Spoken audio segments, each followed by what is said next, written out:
Olá YouTube, como vocês estão? Aqui quem fala com vocês é o Wilson e no vídeo de hoje vamos fazer aqui um react ao vídeo que o Rafa lá do canal Qualquer Coisa fez, cujo título é "O anime de Yu-Gi-Oh! É muito melhor que o mangá de Yu-Gi-Oh!". Eu não sei se ele vai falar especificamente do mangá e anime do Yu-Gi-Oh! Original, né, o primeiro de todos, com Yu-Gi-Oh!, Kaiba, etc., ou se ele vai falar de Yu-Gi-Oh! Como franquia no geral. Vamos ver o que ele tem a dizer. Geralmente os vídeos do Rafa são muito legais, né? Esses essays. E tá para vir aí uma leva grande de vídeos de Yu-Gi-Oh! Que ele vai fazer e provavelmente vou reagir a todos eles. Rafa é um grande amigo, eu gosto de ouvir as opiniões dele, nem sempre a gente concorda nas coisas, mas vamos lá conferir. É por causa do Kaiba vindo ver o macaco. Vai ser meia hora só elogiando isso. Nem precisa ver o macaco. O vídeo. Precisa nem ver o vídeo. Ter errado essa introdução foi mais engraçado que a piada que eu ia fazer. Foi errado que dá certo. Tem uma coisa na comunidade otaku que sempre me incomodou um pouco. Essa opinião quase unânime de mangás serem sempre melhores do que as adaptações em anime. No geral, eu até concordo. Prezar pelas intenções originais do autor é muito importante. Mas pra que serve esse binarismo de ter que escolher uma versão ou a outra? Me parece mais interessante tentar extrair uma discussão justamente das mudanças que são feitas. E é aí que entra Yu-Gi-Oh! Nessa conversa.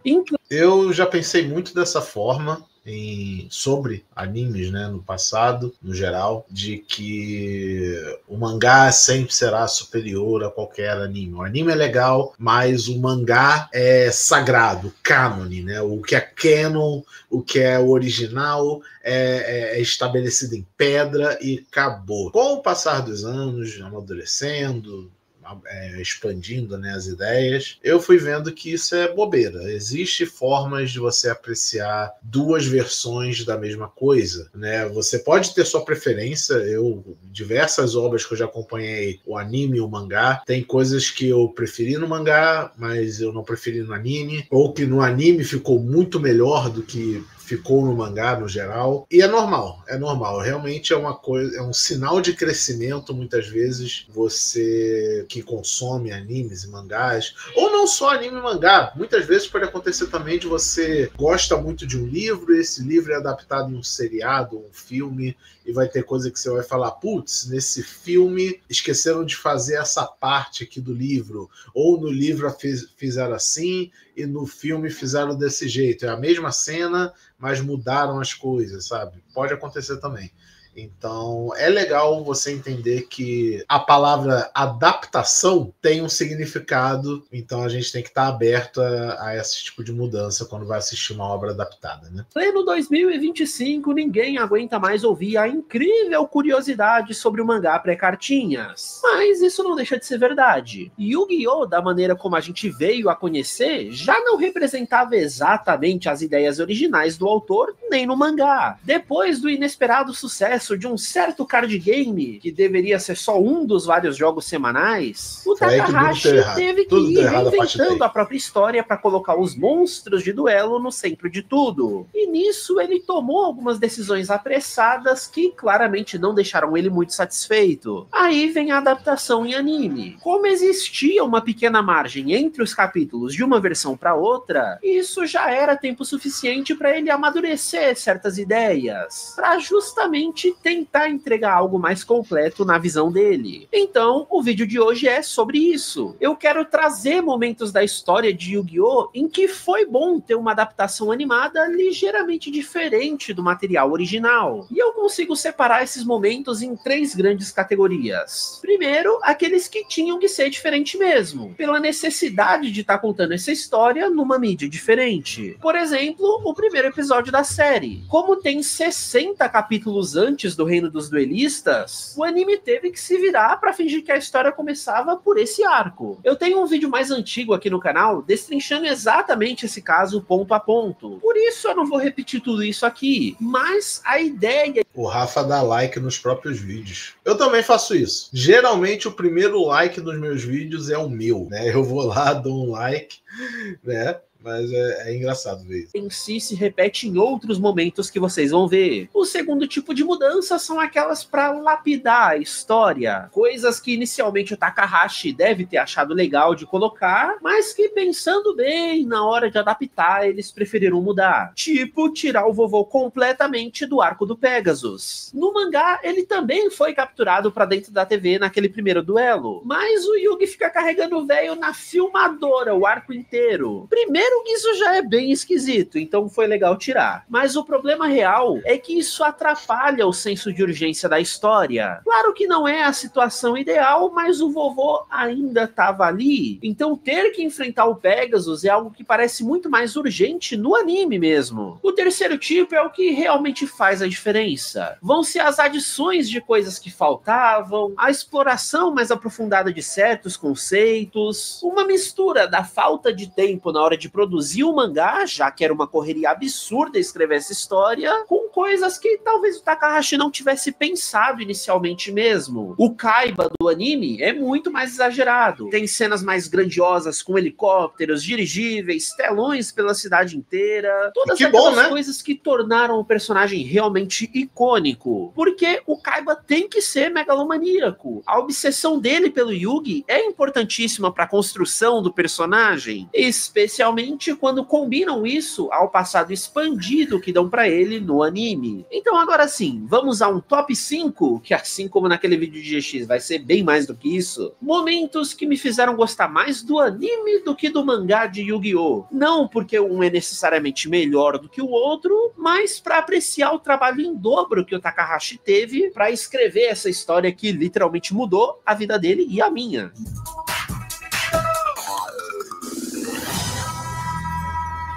Me parece natural começar essa lista pelo único arco 100% filler do anime, o do Orichalcos. Considerando que esses 40 episódios não tinham poder nenhum para alterar a história, não pode adicionar carta permanente no deck, então os dragões são temporários, não pode matar ninguém, então é só mais um vilão que prende almas. Mesmo assim, até que esse arco contribui bastante para a história dos personagens envolvidos nele. É o caso da Mai, por exemplo. Como o papel dela na história de verdade já tinha se concluído, o arco foi bem espertinho em explorar mais dessa personagem. Essa grande duelista com um suposto potencial enorme, mas que não venceu nenhum dos duelos que ela teve na nossa frente. Nem aquele contra a Teia. Vocês já tinham percebido isso? Então é bem legal trabalhar essas frustrações. Disso ser uma insegurança que surge nela, fazendo ela recorrer ao poder dos vilões. E aí tudo isso se resolve com o maior chip que a primeira série tem, usando o próprio fanservice para dar uma conclusão mais satisfatória para a personagem. Só que o que eu realmente quero trazer aqui é o fato desse arco resgatar um pouco mais do faraó.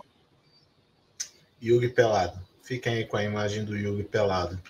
Pré-cartinhas. O Dardes questiona bastante se ele tem certeza de ter sido um rei bondoso, porque na humanidade raramente as pessoas em posição de poder o são. Então quem garante que o faraó não era um sádico? Alguém com noções de justiça muito distorcidas pelo poder que ele tem? Um dos grandes pontos de Yu-Gi-Oh! É que o destino uniu o Yugi e o Aten para que o garotinho inocente descobrisse sua força interior, enquanto o grandioso faraó aprendesse a ser bondoso, a ter mais humildade, aceitando uma certa fragilidade dentro dele. Só que aí, desde que a história passou a focar no card game, ele se transformou num personagem bem diferente. São raros os momentos em que a gente vê aquele faraó que adorava punir seus adversários. E até quando ele faz isso, tipo no duelo contra o Penic lá no reino, isso acontecia de maneira muito mais heróica e justa. Não porque o Aten era um merdinha com muito a aprender. Por isso eu gosto do resgate que esse arco faz, especialmente quando trazem o meu xará para um duelo. E aí a gente vê a fragilidade do faraó fazendo ele ceder aos poderes do Orichalcos. Ele usa poderes ocultos malignos para tentar vencer um conflito,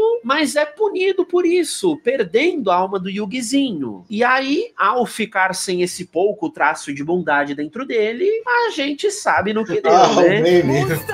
It shouldn't be me! It shouldn't be me!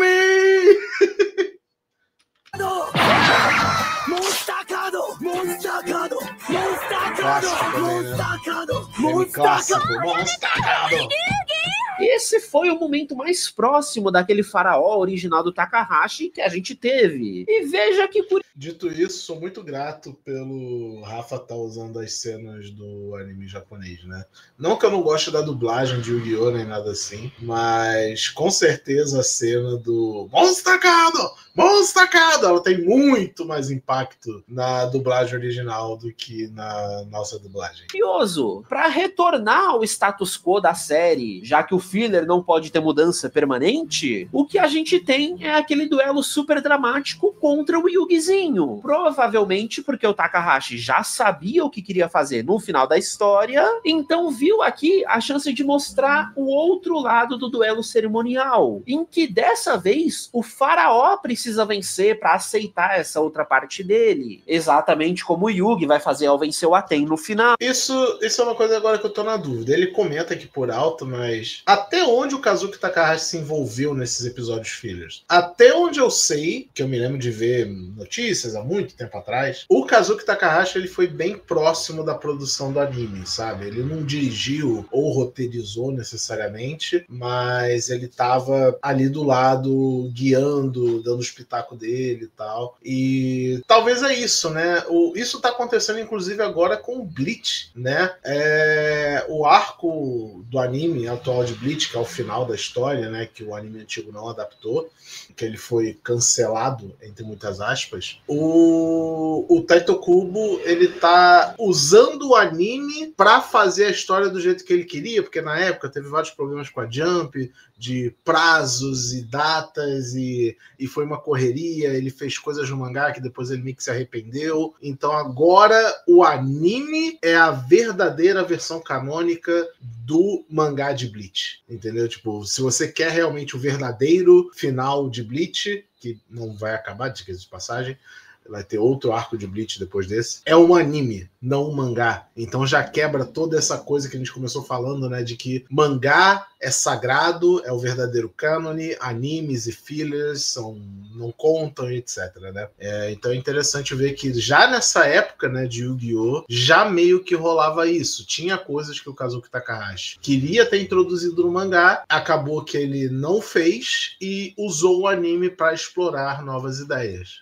Então é fantástico como eles conseguem desenvolver tantos conceitos canônicos desse universo usando um plot que é 100% filler do anime. Outra coisa especialmente interessante desse arco é a maluquice de dizer que o Yugi, o Kaiba e o Joey também tiveram antepassados atlantes, além dos egípcios. Aí é doideira, né? Aí é a liberdade criativa, é a fanfic lá dos roteiristas e diretores da época. Deixa os caras brincar, né? A gente sabe que o Takahashi queria ter explorado mais esse tipo de coisa, como eu já expliquei no meu vídeo sobre o Forbidden Memories. A série Shin Duel Monsters seria para visitar diferentes civilizações históricas, tentando colocar Yu-Gi-Oh! De algum jeito nisso. O Duelist of the Roses, que no Japão é o Shin Duel... Eu quase pausei o vídeo para comentar exatamente o que ele ia falar agora, mas eu pensei, eu conheço o Rafa, eu sei que ele vai mencionar Duelist of the Roses.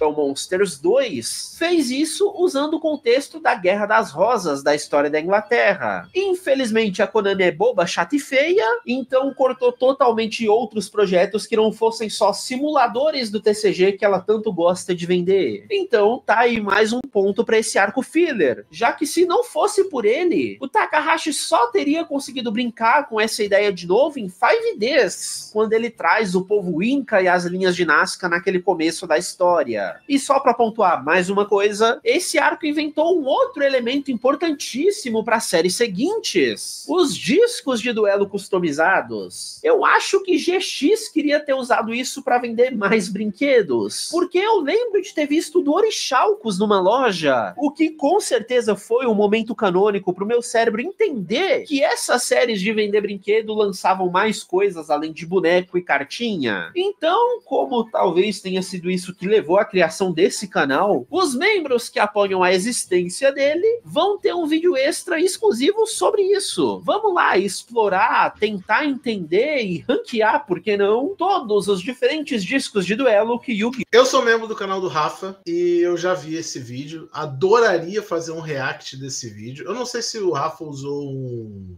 Photoshop só ou se ele fez um tier list no Tier Maker. Eu adoraria brincar disso aí também. Uma coisa que eu pensei enquanto assisti esse vídeo exclusivo para membros é que os discos de duelo definitivamente era algo que a Konami devia muito investir mais.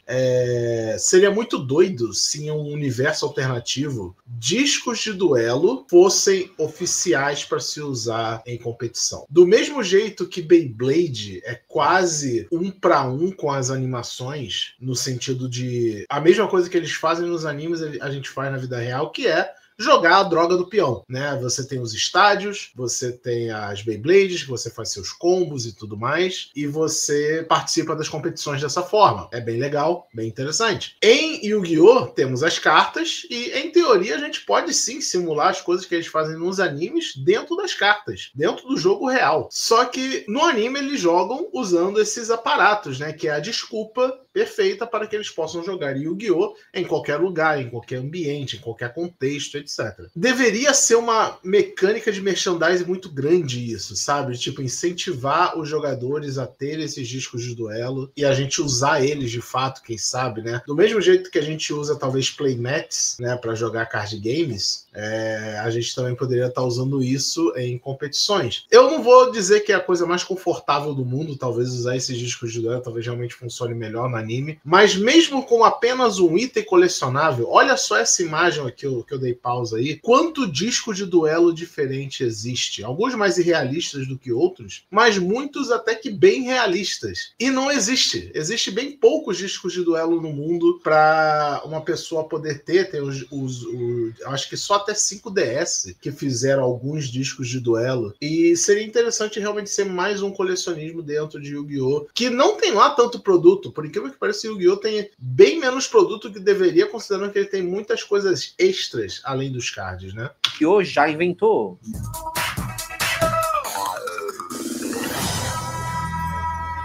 O próximo momento é bem mais pontual do que um arco inteiro. É o duelo entre Joey e Yugi na semifinal do Reino dos Duelistas. Essa é uma correção muito importante feita pelo anime, já que, ao meu ver, o mangá erra feio em não ter esse duelo. Simplesmente não me desce o Joey só aceitar que o Yugi enfrente o Pegasus pelos dois. Eu entenderia melhor se tivessem puxado o papo de que lá no mangá eles já tinham passado por um arco com o Chad e outro com o Bakura, então teriam alguma noção do perigo das relíquias do milênio, mas nesse momento eles só falam: não vamos mostrar nossas estratégias na frente do Pegasus, vai lá Yugi, eu confio em você. Isso é anticlimático pra caramba, o que torna a releitura animada ainda melhor, porque eles vão sim se enfrentar na frente do Pegasus, mostrando jogada por jogada do deck, eles não estão nem aí, o que acaba sendo duplamente shed pro Yugi, porque ele na verdade não mostra a estratégia dos monstros de ritual, surpreendendo ainda mais o Pegasus na final. Esse duelo é todo sentimental, tem até uma música tosca na versão dublada, mas a cereja no topo desse... Eu não lembro agora se esse duelo do Joey... Não, é a semifinal, né? Então é depois do duelo do Yugi com a Mai. O Yugi, ele ganha da Mai com um monstro ritual. Ele faz o Black Luster Soldier contra a Mai. Então,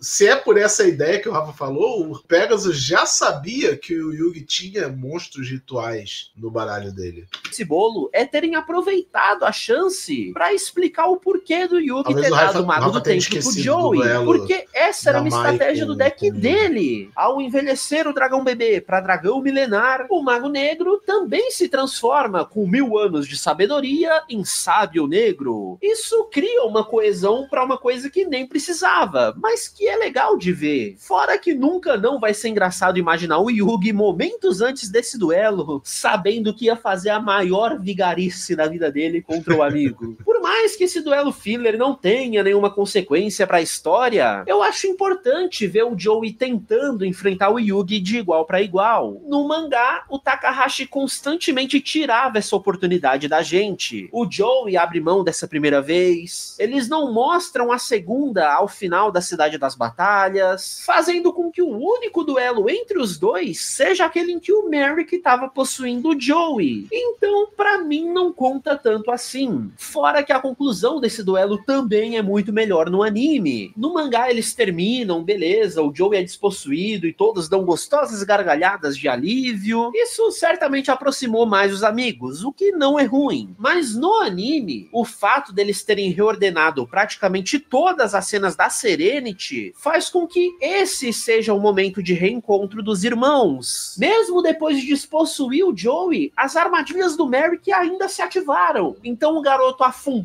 no cais com os pés amarrados e ia morrer. Mas aí vem o payoff de 30 episódios prometendo o reencontro com a Serenity. Ela chega bem na hora, tirando as vendas dos olhos e mergulhando atrás do Joey. Isso traz uma carga dramática a mais pra coisa toda. E é uma ótima maneira de fazer essa menina inútil, vamos ser sinceros, poder retribuir todos os esforços que o irmão fez por ela, jogando inútil. Tanta cartinha contra vilões e seus poderes sinistros.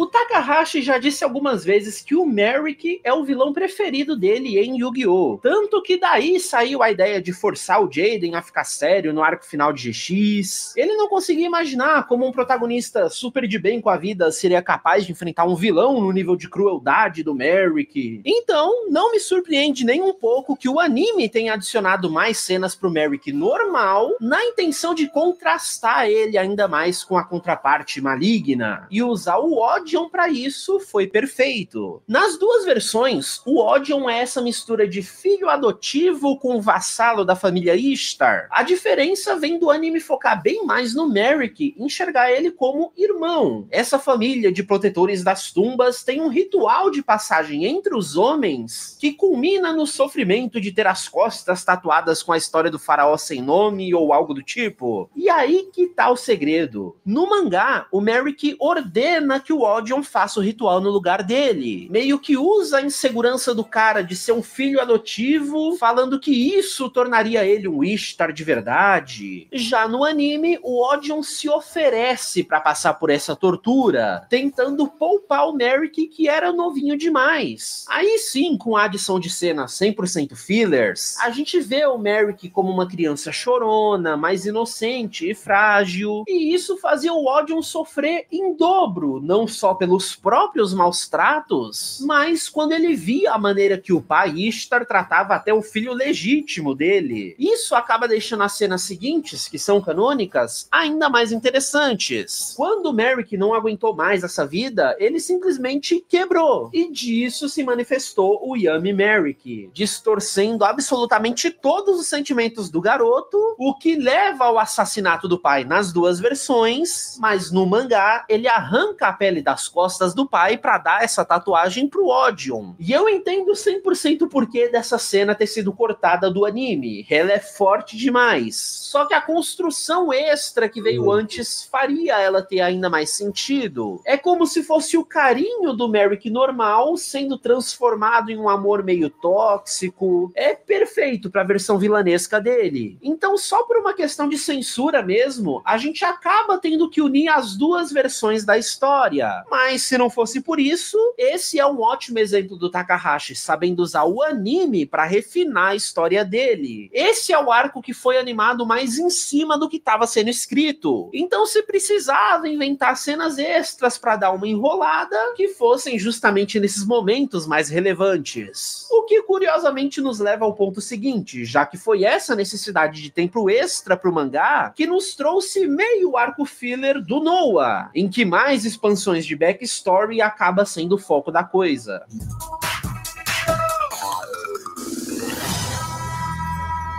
O Noah é claramente uma referência ao Kaiba da Toei, não só pelo cabelo verde e vestes brancas, mas por usar o que era essencialmente 3 páginas no mangá para fazer 20 episódios de puro backstory do personagem. Como os 2 mini arcos que apresentaram o Kaiba por lá foram combinados no primeiro episódio dessa versão do anime, o máximo que a gente tinha sobre o passado do personagem eram alguns flashbacks perdidos por aí. Então, se é para enrolar com filler, vamos aproveitar todo esse tempo para mostrar as coisas em ordem cronológica e expandir ainda mais o que já é canônico. A gente vê que o Seto sempre foi ambicioso e que por isso criou a própria oportunidade de ser adotado com Mokuba pelo milionário Gozaburo Kaiba. E o anime adiciona em cima disso o que aconteceu pós-adoção, mostrando como o Seto destronou o Gozaburo da própria empresa, se tornando ele o Kaiba. Tem toda uma discussão sobre ações que estavam divididas entre os executivos da empresa e os filhos. E aí a grande frase que repetem toda hora é que no mundo das ações, ter 51% de algo é o mesmo que ter 100% desse algo. O que faz sentido para se tornar o dono do negócio, mas que já vem para mostrar o jeitinho do Kaiba. Para ele, isso não serve. Ser bom o suficiente é pouco. Para ele tem que ser perfeito. Daí vem um plano para ter todas as ações da empresa, mesmo que isso envolva manipular e passar por cima dos outros. Mas como eles não podem fazer um personagem tão querido ser puramente escroto como era para ser no começo do mangá, eles trazem camadas para essa história. Mesmo ele tendo enganado o Mokuba pro garoto se afastar dele e com isso ficar ao lado do Gozaburo, passando uma falsa impressão de que o Seto nunca conseguiria, todo o plano do Kaiba acaba dependendo disso, da confiança que ele tinha no irmão, de que apesar dos pesares, o vínculo entre os dois ia se sobressair no final. É escroto o que ele faz com o Mokuba? Claro que é. É o Kaiba sendo Kaiba. Mas isso mostra de maneira muito interessante a complexidade do personagem. Apesar de ter aprendido desde cedo a não demonstrar... Faltou uma edição aqui do Rafa dessa cena do Kaiba dando um tapão no Mokuba. Ele podia ter botado o áudio do Ikki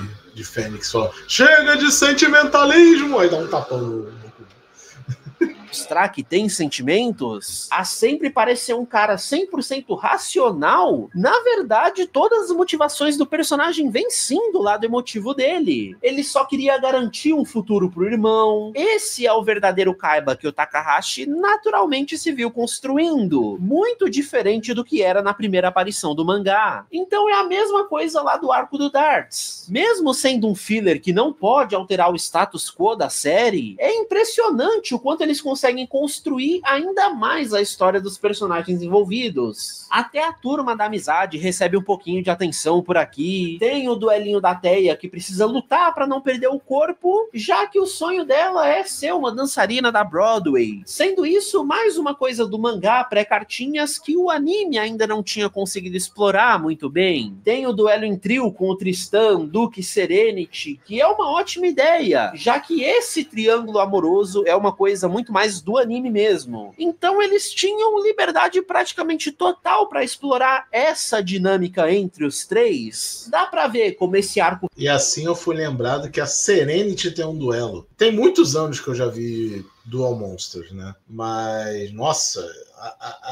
na minha cabeça, hoje em dia, a Serenity nem duelava. Foi a oportunidade do estúdio como um todo se divertir com a série. Eles animaram os monstros como criaturas reais, animalescas, inventaram regras ligeiramente diferentes para os duelos, que certamente não foi uma cópia do modo Commander de Magic. E claro, por focar tanto no Kaiba, é nesse arco que a gente ganha muitas das cenas dele sendo ele. Vocês sabem o que eu quero dizer. Bem, tudo isso faz parte da evolução, Seto. Os mais fracos e indefesos são extintos e apenas os mais fortes sobrevivem. Então estou salvo.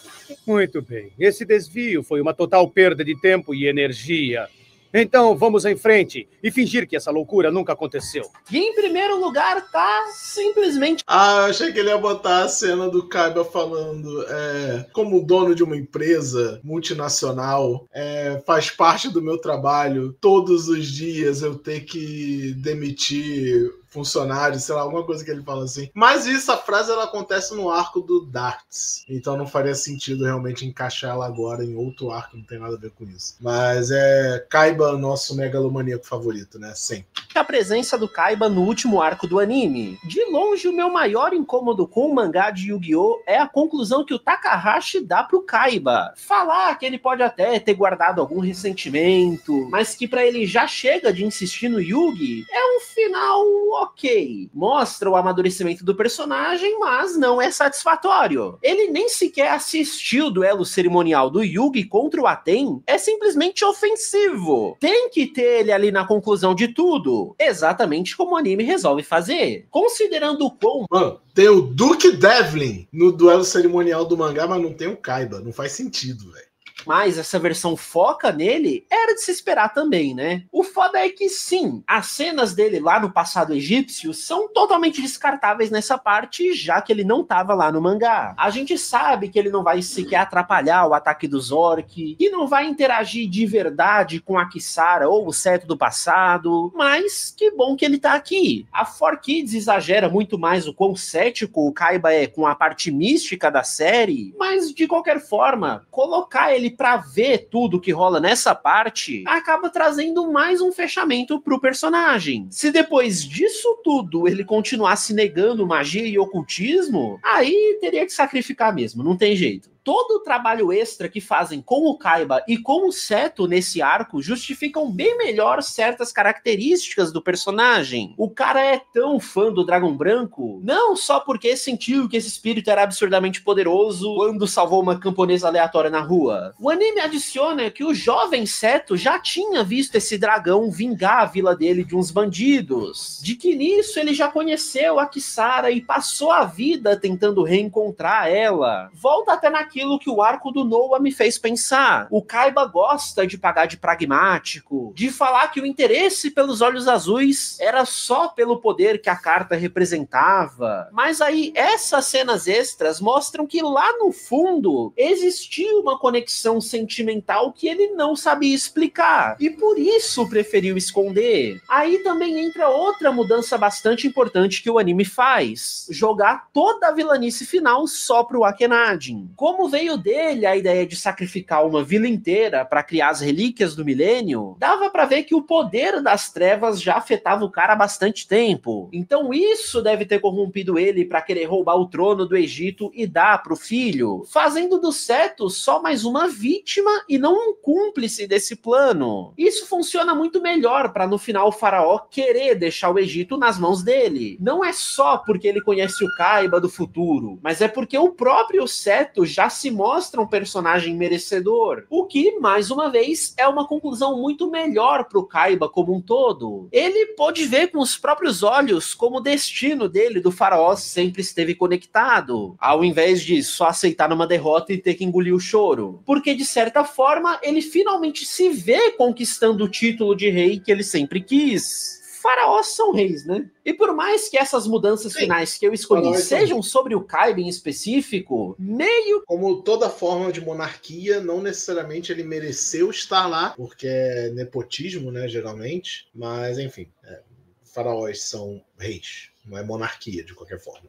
Que a mesma ideia vale pro arco final inteiro. Infelizmente, a gente sabe o quão sofrido foi pro Takahashi escrever ele na velocidade que a Jump cobrava, então essa parte é o exemplo perfeito dele aproveitando o anime para desenvolver melhor o que foi escrito de maneira meio corrida. Praticamente tudo sobre o Mahad é exclusivo do anime. Toda a explicação do porquê do Mago Negro ser o as do faraó não existe no mangá. Por lá é dito que ele era o servo mais leal à família real, mas não tinha nada de específico sobre o Aten. Aí vem um anime cheio de cenas colocando o cara como um irmão mais velho pro faraó, essa figura modelo que ele gostava de seguir, o que cria um vínculo muito maior pro cara literalmente querer dar alma pra proteger o Aten eternamente. Eu não vou vou nem entrar na discussão de Shad, Shada, Bobassa e Hassan, porque até hoje eu sou incapaz de entender quem tava vivo, quem é o espírito, quem vira quem, sei lá mais o que. O anime simplifica isso muito mais. O Shada morre na batalha final, em algum momento deve reencarnar como Shad, que aí assume o papel de Hassan só como parte do RPG das Trevas no final. E esquece o Bobassa, tá lá pra fazer volume. O mesmo vale pros vários Bakuras terem virado um personagem só. O mangá cria muita confusão desnecessária com vários personagens parecidos, mas que não são os mesmos. Narrativamente faz muito mais sentido só tratar igual trataram o Faraó. Colocar o Bakura do passado como sendo o mesmo do futuro faz muito mais sentido. Isso até ajuda o arco a ser um pouco mais grandioso. Como é tudo o Bakura manipulando a realidade através do RPG das Trevas, o ataque do Zork coloca o Império e o mundo em risco nesse último jogo das Trevas. O anime adiciona esses flashes de desastres naturais acontecendo em paralelo, dando a entender que realmente existe a possibilidade da história ser alterada por esse conflito, enquanto no mangá era literalmente só um jogo. Os caras estão lá numa mesinha, interpretando e imaginando as coisas, com os amigos desmaiados do lado. Isso é fraco para um final de história. O anime colocar como uma viagem no tempo, uma visita de verdade ao mundo das memórias, é o que acaba explicando a série toda. Aquele faraó foi real. Os registros nas tábuas de pedra realmente aconteceram. Então, ainda bem que esse arco final é muito diferente do mangá. E Yu-Gi-Oh! É um desses raros casos em que não dá pra só dizer que uma versão é melhor do que a outra sem entrar nos pormenores disso. Só quem já fez um trabalho criativo sabe como é voltar anos, meses, às vezes dias depois e pensar, putz, eu poderia ter feito isso de um jeito diferente. Como o Takahashi tinha um desprezo grandinho até pelo que o card game se tornou ano após ano, pelo menos nas histórias, ele queria se sentir realizado com o universo que ele criou. Então meteu o dedo em GX pra amadurecer o Jaden, escreveu a parte mais interessante de 5Ds, até em Zexal, que ele intencionalmente não queria fazer nada, o pessoal entendia tão bem o carinho que ele tinha por esse universo, que o Takahashi se fez presente em cada detalhe dele. Então, não tem por que achar que logo na história original, as mudanças que o anime fez seriam coisas contra a vontade do autor. Quando a gente tá falando da essência de Yu-Gi-Oh!, até as diferenças de uma versão para outra tem sim muito das verdadeiras intenções do Kazuki Takahashi. E mais uma vez, deixa eu enrolar um pouquinho aqui no final do vídeo para dar tempo de mostrar. Tá, ok.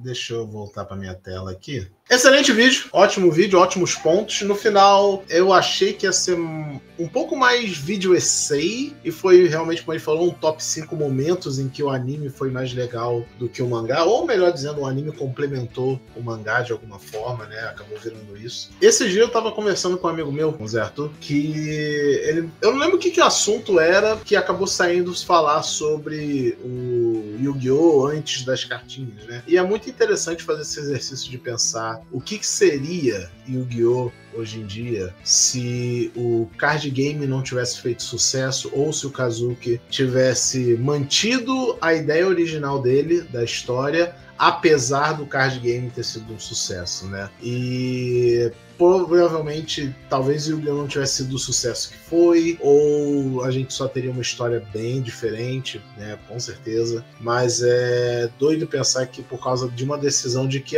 dessa vez eu vou abordar um dos meus outros jogos favoritos, que é Magic the Gathering. Então ele vai lá e faz a versão dele de Magic the Gathering dentro do mundo de Yu-Gi-Oh! Da história que ele estava criando. Todo mundo ama, todo mundo quer fazer um produto disso, né? Chegaram pro Kazuki Takahashi e falaram, tem como tirar uma grana disso aí, hein? Kazuki Takahashi não é bobo nem nada, né? Mas acabou que isso virou uma dádiva e maldição, talvez, né? Porque ele ficou preso agora nessa ideia do card game.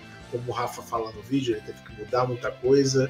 A rotina de um mangaka produzir a sua obra é caótica, ele tem que entregar capítulos semanais, uma história consistente, dá para ter uns escorregos aqui e ali, então ter adaptação em anime é uma oportunidade de muito mangaka explorar mais a sua história, e que bom que, né, a gente teve essa exploração aí. Parabéns, Rafa, pelo vídeo, mais uma vez, foi bem legal, e é isso aí, galera, espero que vocês tenham gostado desse react. Deixa aqui os comentários o que vocês acharam, e lembre-se que esse vídeo aqui é feito em parceria com o MyPCard. Não falamos de cards essencialmente hoje, mas Yu-Gi-Oh! É a franquia de cards, então tá dentro. Se vocês quiserem seus cards de Yu-Gi-Oh! Ou qualquer outro card game, vão lá no MyPCard e usem o cupom WilsonTCG5 para ganhar R$5 de desconto em suas compras acima de R$100. Frete. É isso, galera. Muito obrigado por assistirem o vídeo. Até a próxima. Tchau.